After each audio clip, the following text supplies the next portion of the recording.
এই মুহূর্তে সরাসরি নজর রাখবো সাংবাদিক বৈঠকে রাজ্য বিজেপির প্রধান মুখপাত্র দেবজিৎ সরকার। দেখুন, জানাই যে তারা এই রকম নতুন যে পরিবেশ, যে একটা নির্বাচনের যে সংস্কৃতি, সেটাকে বদলে দিয়ে তারা দেখাতে পারলেন সারা ভারতকে বা সারা পৃথিবীকে যে নির্বাচন মানেই মাস্কেট বেরিয়ে আসছে লুঙ্গির তলা থেকে, কচু বনে লাথি মেরে ফেলে দিচ্ছে, লুঙ্গি পরা পা যিনি সেখানে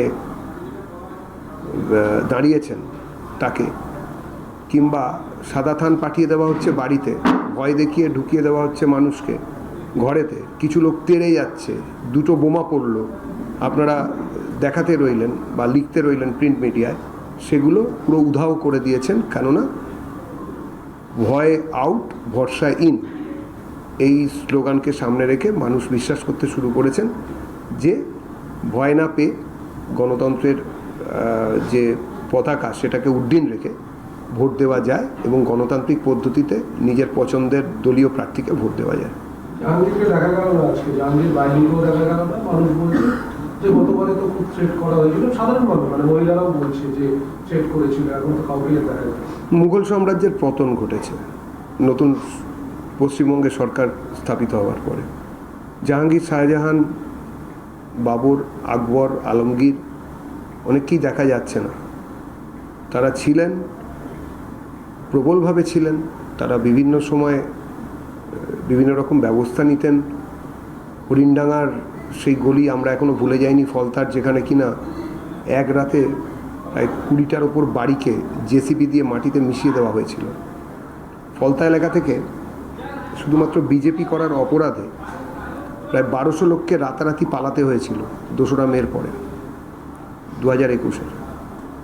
ওই এলাকায় জাহাঙ্গীর খানকে সামনে রেখে জাহাঙ্গীর খানের যিনি মাথা, সর্বাধিনায়ক, তিনি ঘোষণা করেছিলেন যে উনি নাকি একটা বৈদ্যুতিক চুল্লি বানিয়ে দেবেন হিন্দুদের জন্য। মনে পড়ছে? কথা দিচ্ছি, হাত পা ভেঙে দেব, বৈদ্যুতিক চুল্লি আমি বানিয়েই ছাড়বো যারা করেছে। 4 তারিখ 12টার পরে আমি চার্জ নেব, এই রাজ্যের চার্জ নেবেন।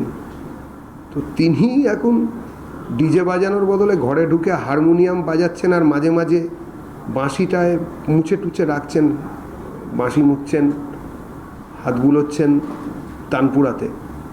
তো তার মন্ত্রশিষ্য জাহাঙ্গীর যে ঘরের মধ্যেই থাকবে, এটাই তো স্বাভাবিক আছে। জাহাঙ্গীরকে দোষ দেবার আগে যার জোরে জাহাঙ্গীর এটা করছিলেন, সেই বীর পুঙ্গবকে আমরা দেখতে চাই। একবারও গেলেন না। এত বড় একটা নির্বাচন, জাহাঙ্গীর বেচারি আর কি করবে, ও তো ওর মতন বলল।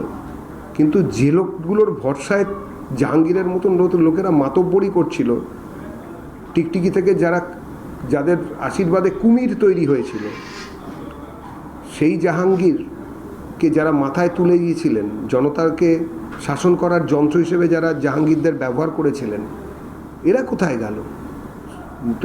মুখ্য যিনি নেত্রী, তিনি কোথায় গেলেন? নেত্রীও নেই।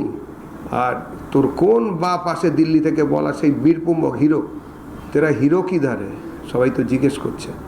আসুক, সেদিন নেই কেন? আমরা চাইছি উনি মাঠে নামবেন, আসবেন এবং ওইভাবে হাতে মাইক্রোফোন ধরে, কর্ডলেস ধরে বলবেন, 4টের পরে কোন বাপ আসে আমরা দেখব, আমরাও দেখব।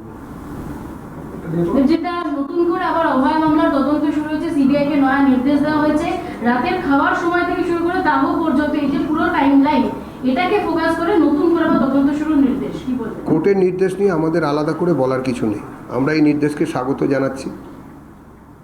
অভয়া মামলার যেভাবে প্রাতিষ্ঠানিকভাবে বিভিন্ন রকম তার তথ্য প্রমাণ লোপাট ইত্যাদি করা হয়েছে, সকাল 7টার মধ্যে সারা পশ্চিমবঙ্গের বিভিন্ন জেলা থেকে সেরা সেরা লোকেদের সেদিন উঠিয়ে আনা হয়েছিল।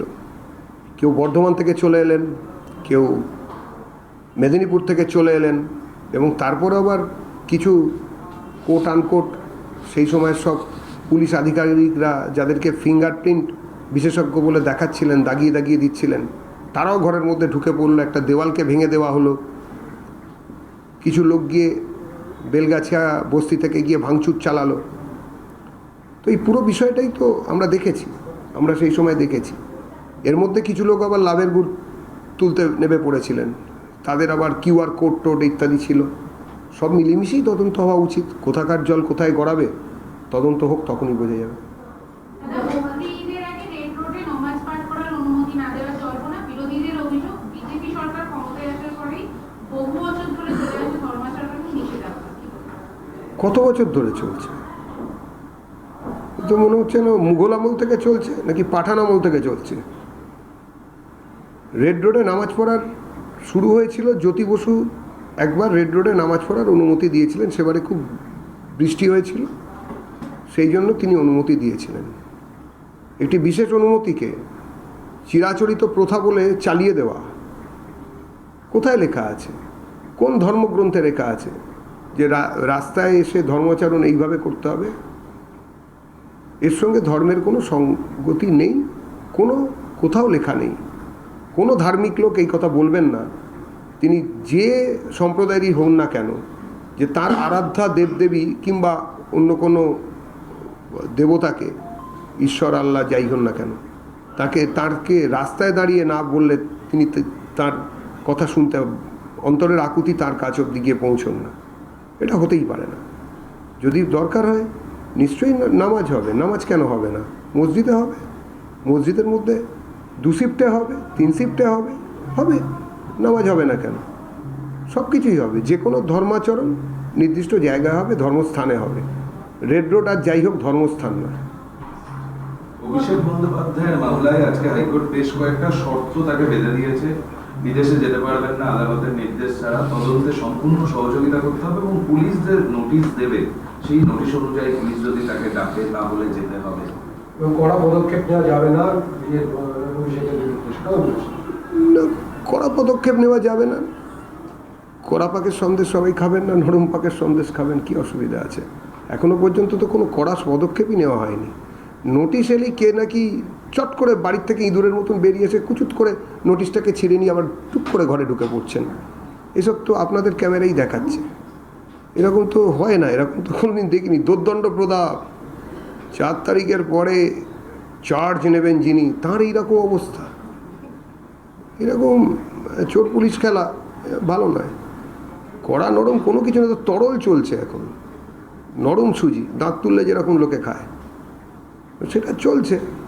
কিন্তু আমার প্রশ্ন একটাই, যে 72 দিনের কেন? 70 নয়, 75 নয়, 72 কেন? 72 ব্যাপারটা কিসের জন্য? সেটা হাইকোর্ট ভালো বুঝবেন। একজন এক এক রকম জল্পনা করছেন, ঠিক আছে, কোর্ট দিয়েছেন, কোর্টের মনে হয়েছে। শুধু তার সঙ্গে এটাও বলেছেন যে ওই পূর্বে কিংবা পশ্চিমে ফট করে বিমান ধরে চলে যাওয়া যাবে না। এখন হয়তো আবার চোখ খারাপ হয়ে যেতে পারে, যা চাপ, যেতে হতে পারে। যাবেন, তখন আবার পারমিশন নেবেন, যা হোক হবে, একটা কিছু হবে। শুধু কিন্তু এই আবারও বলছি, এত হিরোগিরি এইরকম অবস্থায় গিয়ে দাঁড়িয়ে গেল। পাপ করলে বাপও ছাড়ে না। যারা জনতার সঙ্গে অন্যায় করবেন তাদের অবস্থা দেখুন। চেসেস্কুকে ছাড়েনি, অভিষেককেও ছাড়ছে না। বলছি, রাজ্য সরকার পূর্ব ঘোষণা অনুযায়ী, সংকল্পপত্র অনুযায়ী একটা 27 কিলোমিটারের যে জমি সে হস্তান্তর করলো, কালকে আনুষ্ঠানিকভাবে মুখ্যমন্ত্রী সেটা করলেন। এই সিদ্ধান্তটা নিয়ে কি বলবেন? বিএসএফের যে কোনো জায়গা রাষ্ট্রের প্রয়োজনে, রাষ্ট্রের সুরক্ষার প্রয়োজনে এই রাজ্য সরকার দেবেন। এটা আমাদের ভারতীয় জনতা পার্টি যখন ভোটে দাঁড়িয়েছিলেন তখন রাজ্যের মানুষের সুরক্ষা, রাষ্ট্রের মানুষের সুরক্ষার জন্য আমরা এটাতে আমাদের সংকল্প ছিল। এটা কোনো সাধারণ ইস্তাহার নয়, এটা কোনো নর্মাল ম্যানিফেস্টো নয়। ম্যানিফেস্টো দিয়ে যাচ্ছি, কাগজে লিখে দিয়ে যাচ্ছি 4 পাতা, এলাম করলাম কি করলাম না বয়ে গেল, খবরের কাগজের ঠোঙা হয়ে গেছে, এরকম ব্যাপার নয়। আমরা সংকল্প করেছিলাম, আমরা শপথ নিয়ে বলেছিলাম যে আমরা এটা করব, যা বলেছি সব করব, 1 বছরের মধ্যে করব। 15 বছরে সীমান্তকে সুরক্ষিত করতে পারলেন না মমতা বন্দ্যোপাধ্যায়। 11 দিনের সরকার করে